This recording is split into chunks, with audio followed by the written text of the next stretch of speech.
அதாவது நாட்டு நலனுக்காக ஒரு ஆட்சியை நடத்தினால் அந்த ஆட்சிக்கு தலைமை தாங்குகிறவர்கள் நம் மீது தொடுக்கப்படுகிற தாக்குதலுக்கு திறனோடு பதில் சொல்லுவாங்க.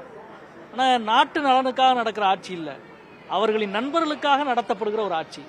அதனால தான் ஆப்ரேஷன் சிந்தூர் தாக்குதலை நான் தான் நிறுத்தினேன் என்று 36 முறை ட்ரம்ப் தன்னுடைய கருத்துக்களை வெளியிட்டிருக்கிறார்.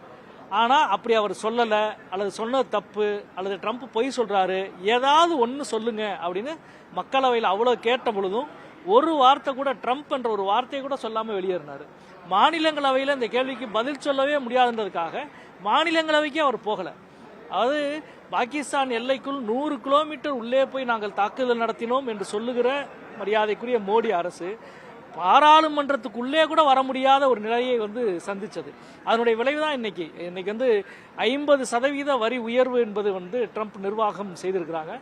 ஆனாலும் அதை ஒரு அரசியல் திறனோடு எதிர்கொள்வதற்கு பதிலாக இன்றைக்கு வரை பம்முகிற வேலையை மட்டும்தான் ஒன்றிய அரசு செய்கிறது. எவ்வளவு பெரிய பாதிப்பு இந்திய தொழில்களுக்கு.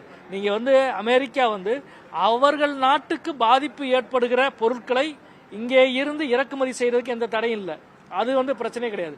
ஆனால் நமக்கு பாதிப்பு ஏற்படுகிற பொருட்களுக்கான தடை விதித்திருக்கிறது. குறிப்பாக ஜவுளி தொழில், டெக்ஸ்டைல் மிகப்பெரிய பாதிப்பை தமிழ்நாட்டில் கோயமுத்தூர், திருப்பூர், ஈரோடு, சேலம், கரூர் போன்ற மாவட்டங்கள் மிகப்பெரிய பாதிப்பை சந்திக்கிறது. அதே போல கடல் உணவுகள், இன்னைக்கு 500 டன் கடல் உணவு சென்று கொண்டிருந்த கப்பல் திருப்பி அனுப்பப்படுவதாக தகவல்கள் கிடைக்கிறது. இதுவெல்லாம் தமிழ்நாட்டினுடைய, இந்தியாவினுடைய பொருள் உற்பத்தியை மிகப்பெரிய பாதிப்பை உருவாக்கும்.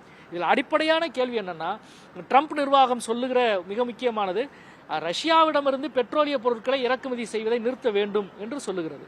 முதல்ல ஒரு நாடு எங்க ஏற்றுமதி செய்யணும், எங்க இறக்குமதி செய்யணும் என்பதை இன்னொரு நாட்டினுடைய அதிபர் சொல்லுவது என்பதை ஏற்கவே முடியாது. அது இந்தியாவுக்கு கட்டளையிட நீ யார்? நாங்க என்ன ஏற்றுமதி செய்யணும், என்ன இறக்குமதி செய்யணும் என்பதை எங்கள் நாட்டினுடைய வெளிநாட்டு கொள்கை, எங்கள் நாட்டினுடைய பொருளாதார கொள்கை, எங்கள் நாட்டினுடைய வணிக கொள்கை தீர்மானிக்கும்.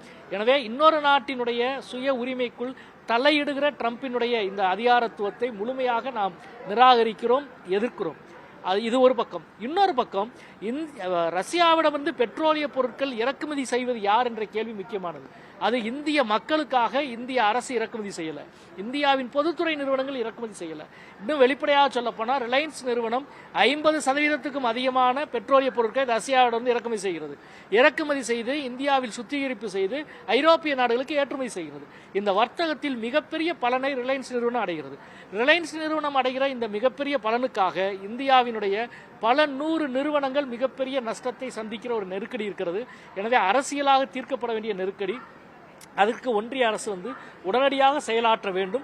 அதே நேரத்தில் உடனடி நிவாரணங்கள், குறிப்பாக ஒன்றிய நிதியமைச்சர் மாண்புமிகு நிர்மலா சீதாராமன் அவர்களுக்கு நேற்றைக்கு முன்தினம் நான் ஒரு கடிதம் எழுதியிருக்கிறேன்.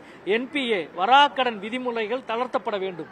அமெரிக்க வர்த்தகத்தில் அதிக அளவில் ஈடுபட்டிருக்கிற நிறுவனங்கள், பாதிப்புக்குள்ளான நிறுவனங்களுக்கு என்பிஏ அறிவிக்கிறது என்பதை ரிசர்வ் வங்கி தளர்த்த வேண்டும். ஏன்னா 3 மாசத்துக்கு ஒரு தடவை அவங்க அறிவிச்சிருவாங்க. உடனடி நடவடிக்கையாக அதை செய்ய வேண்டும். அதே போல பொருளாதார ரீதியாக வேறு எந்தெந்த வகையில் எல்லாம் அவர்களுக்கு உதவ முடியுமோ அந்த உதவுவதற்கு ஒன்றிய அரசு முன்வர வேண்டும். மாநில அரசும் மின்சார கட்டணம் உள்ளிட்ட விஷயங்களில் உதவுவதற்கு முன்வர வேண்டும். இந்திய தொழில்களை காப்பாற்ற வேண்டும். அதில் நம்பியிருக்கிற லட்சக்கணக்கான தொழிலாளிகளுடைய வாழ்வையும் காப்பாற்ற வேண்டிய ஒரு மிக முக்கியமான கட்டத்தில் நாம் இருக்கிறோம். ஒரு நீண்ட கால நிவாரணம் தேவைப்படுவது போல இருக்கு. ஏன்னா இந்த பிரச்சனை உடனடியாக தீர்மான்றதுக்கான இல்ல, அதுதான் இப்ப அரசு இது அறிவித்து 1 மாசம் ஆயிடுச்சு. அப்போ 1 மாசமா என்ன நடவடிக்கை எடுக்க போறோம் அப்படின்றதுல அதை பற்றி எதையுமே முன்முயற்சி இல்லாம ஒரு அக்கறையற்ற ஒரு தனம் தான் ஒன்றிய அரசினுடைய தன்மையில் இருக்கு. இன்னும் சொல்லப்போனா ட்ரம்ப் 50% டாரிஃப் அறிவிச்சு அன்னைக்கு நாடாளுமன்றம் நடந்தது.